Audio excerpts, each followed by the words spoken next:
Meu nome é Pauline Kisner, eu sou historiadora, especialista em História da Moda, e nesse vídeo eu vou te mostrar todos os detalhes da pesquisa e como eu confeccionei o traje de uma criada brasileira de 1900, todo baseado nas evidências que a gente encontra na época.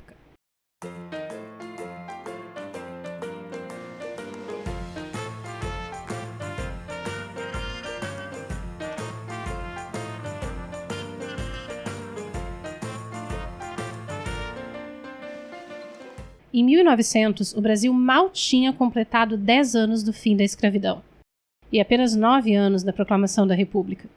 As cidades estavam sendo modernizadas, se inspirando nas reformas urbanas que estavam rolando na Europa.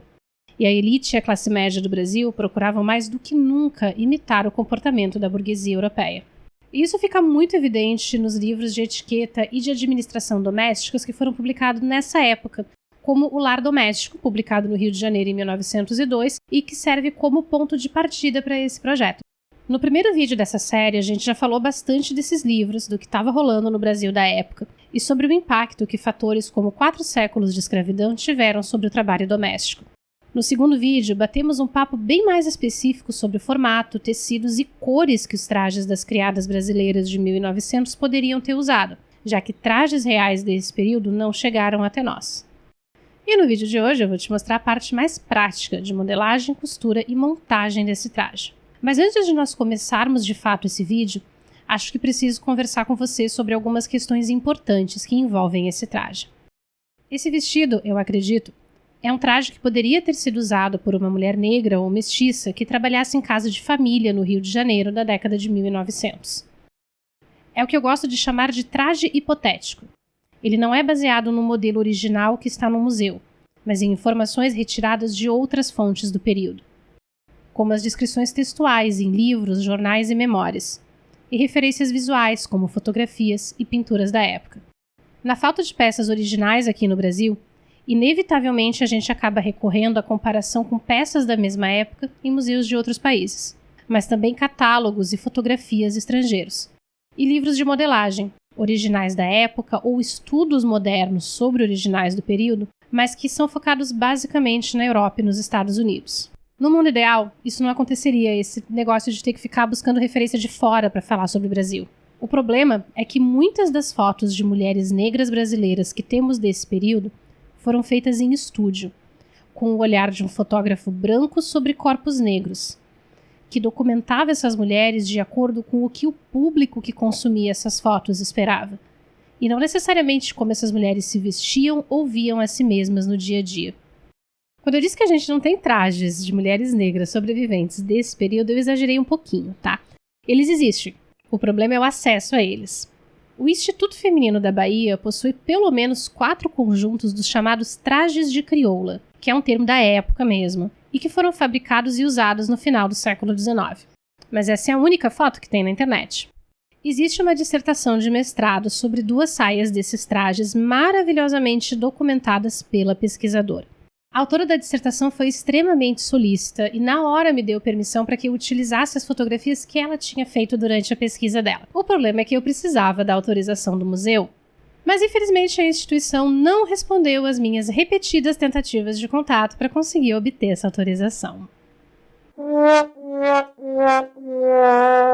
E mesmo que eu tivesse essas imagens disponíveis, fica aqui um problema. Os trajes foram usados em Salvador. Será que daria para concluir que esse modelo teria sido usado também no Rio de Janeiro, na mesma época, com as mesmas características? Além disso, tem uma outra coisa que está batendo aqui dentro da minha cabeça desde que eu comecei a pesquisa com o livro Lar Doméstico. Se o fundamento de livros como esse era um aburguesamento dos costumes a partir do modelo europeu, faria sentido que a senhora da casa permitisse que as suas criadas usassem no trabalho roupas e acessórios ligados à identidade africana, como saias rodadas, turbantes e as pencas de balangandãs? Chegou um ponto que eu precisei parar de ficar ruminando com todas essas possibilidades, porque senão simplesmente a pesquisa não iria para frente. Minha principal referência visual é esse modelo original de 1900. O modelo feito em casa, em algum lugar não especificado da Europa e recentemente vendido num leilão internacional. Nesse ponto, eu estou pegando como referência os vestidos estilo Mother Hubbard, sobre os quais a gente já falou nesse outro vídeo. Eles tinham basicamente o formato de uma camisola e eram ajustados na cintura com um cinto feito do próprio tecido. Eram práticos, ajustáveis, de modelagem simples e não enfatizavam muito as formas do corpo. Embora minha fonte não fale diretamente sobre esse tópico, pelo conjunto da obra, eu acredito que fosse bem pouco provável que uma senhora de uma casa rica fosse querer as suas criadas com roupas que enfatizassem muito as formas femininas do corpo. Então a maneira como Mother Hubbard é construído faz um certo sentido. Pelo menos na minha cabeça faz.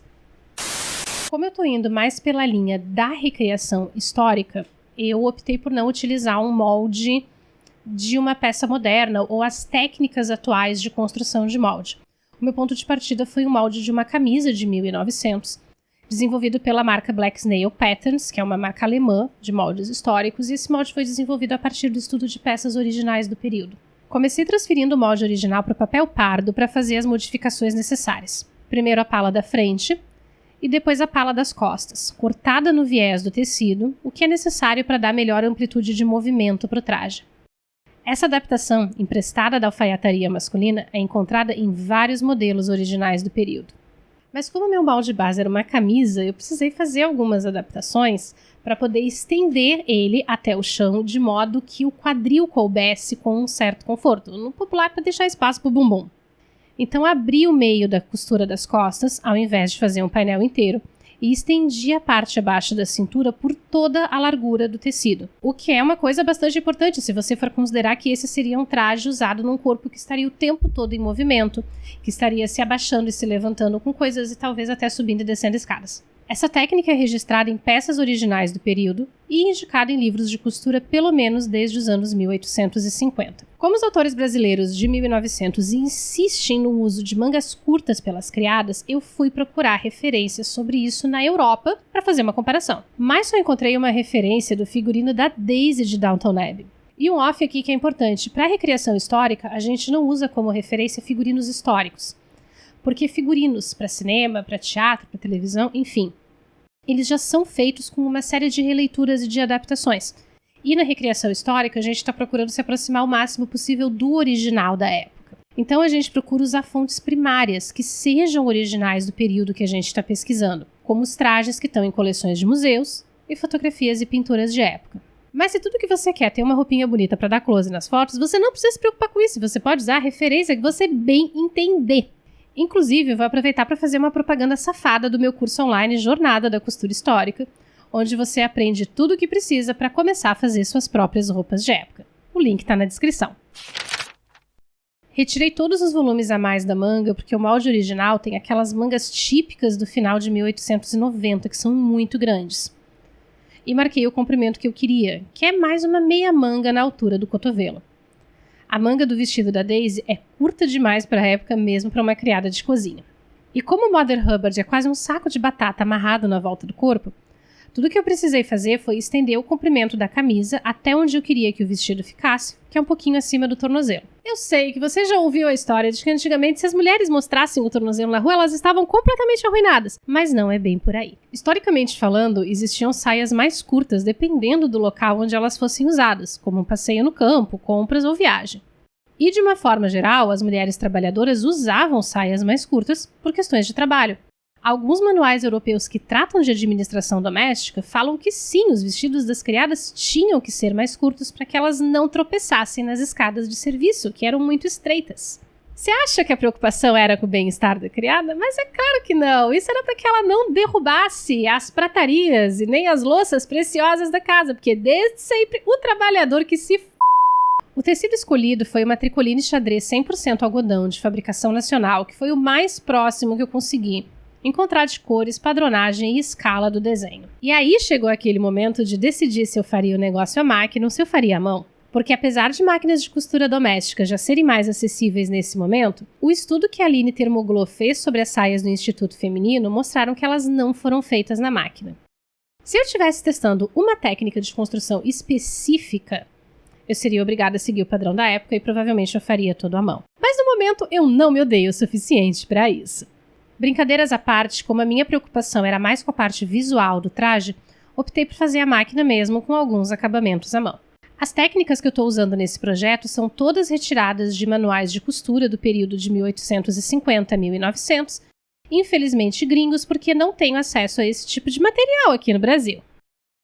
Em todas as costuras estruturais, laterais e mangas, usei a técnica de costura inglesa ou falsa costura rebatida. Ela é muito resistente e já oferece um acabamento que protege a delicada margem do tecido. Comecei montando a pala das costas e infelizmente não foi dessa vez que eu consegui o alinhamento perfeito da estampa.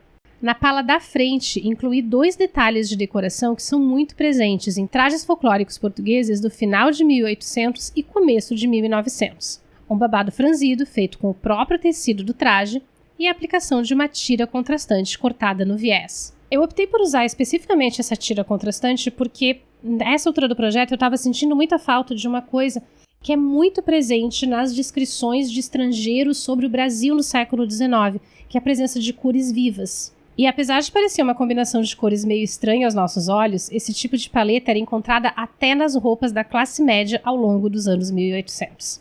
Para franzir a parte do corpo, passei 2 linhas paralelas de costura com tensão 0 e a maior largura de ponto da minha máquina, e depois puxei para franzir e encaixar nas palas. Nas mangas, fiz um acabamento de bainha simples, dobrando o tecido 2 vezes e usando uma costura de máquina mesmo. E usei um vivo do mesmo tecido azul para fazer a decoração. Para a barra da saia do vestido, repeti a técnica dos babados do próprio tecido, aplicando também uma tira azul para decorar e já dar acabamento. E eu até pensei em fazer as casas de botão à mão só para dizer que eu não fiz alguma coisa fundamental à mão. Mas aí eu lembrei que as minhas casas de botão são péssimas, então eu não ia estragar a roupa nesse momento. Eu só tenho a opção de usar botões plásticos hoje em dia, mas escolhi um modelo com o tamanho e o desenho semelhante aos botões feitos de ossos que eram muito usados pelos trabalhadores aqui no Brasil. Inclusive tem uma dissertação de mestrado em arqueologia maravilhosa sobre isso, que eu estou deixando na descrição junto com todas as referências. Mas membros e apoiadores têm acesso direto à pasta com todos os meus PDFs. O que inclui o molde base que eu usei para começar esse projeto e um vídeo exclusivo com todos os detalhes de como fazer a modificação dele passo a passo. Escolhi uma gola estilo boneca, mais simples, que poderia ser aberta com mais facilidade em dias de calor. Ela é decorada com um vivo, que é esse cordãozinho encapsulado no tecido azul. Nas costas, posicionei o cinto de modo que ele já prendesse e protegesse aquela parte franzida em cima do bumbum. Inspirado nesse modelo de 1890, optei por fazer o cinto amarradinho na frente, o que dá uma certa margem para ajustar esse traje no futuro. Mas só para lembrar que também existiam modelos com a cintura fixa, com um cinto que fechava com botões ou com ganchinhos. No final, com todas as costuras abertas a ferro, o vestido ficou assim. E se você está sentindo falta de alguma coisa nele, eu te digo que sem as roupas íntimas da época, pelo menos com uma boa anágua engomada, ele fica quase que sem forma. Faltam também algumas outras coisas fundamentais de acessórios, como decidir o que vai ser colocado na cabeça e, claro, o avental. Mas isso vai ficar para o próximo vídeo. Então, se você me assistiu até aqui, muito obrigada. Eu te convido a deixar o seu like nesse vídeo, se inscrever aqui no canal, ativar o sininho para não perder as notificações e dar uma conferida nesses outros conteúdos que nós já temos aqui nessa série especial Recriando Marias, em que eu falo só sobre os trajes de mulheres trabalhadoras.